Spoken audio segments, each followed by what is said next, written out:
आंबेगाव तालुक्याच्या वेगवेगळ्या भागात रस्ते अपघातात तरुणांचे हकनाक बळी जात आहे। याला कधी प्रशासन जबाबदार असते तर कधी स्वतः मृत्यू झालेले तरुण जबाबदार असतात, तर कधी चुकीच्या बाजूने गाडी चालवणारा चालक हा जबाबदार असतो। 2025 या चालू वर्षात मागच्या 6 महिन्यात तब्बल 8 तरुणांचा आणि एका विवाहित महिलेचा अपघातात दुर्दैवी मृत्यू झाला। असे एकूण 8 तरुणांचा हकनाक बळी गेल्याने नागरिकांमधून चिंता व्यक्त केली जात आहे। सोबतच निष्पाप तरुणांचे अपघाती बळी कधी थांबणार असा प्रश्न देखील उपस्थित केला जातोय। कळंबजवळील एकलहरे बायपास जवळ 5 महिन्यांपूर्वी सुजित पडवळ यांचा अपघाती मृत्यू झाला होता। त्यानंतर 3 महिन्यांपूर्वी कुमार रोहन वाळुंज वय वर्ष 18 या युवकाचा अपघाती मृत्यू झाला होता।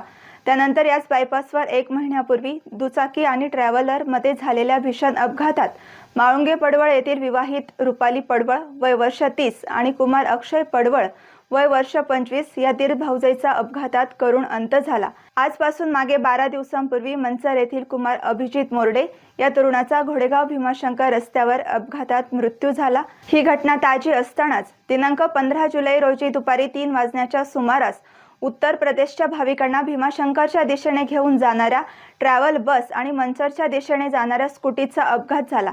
या अपघातात स्कूटीवरील अवघ्या 19 वर्ष असलेल्या कुमार भारत वाजे, कुमार अथर्व खमसे आणि कुमार गणेश असवले या 3 युवकांचा जागीच मृत्यू झाला।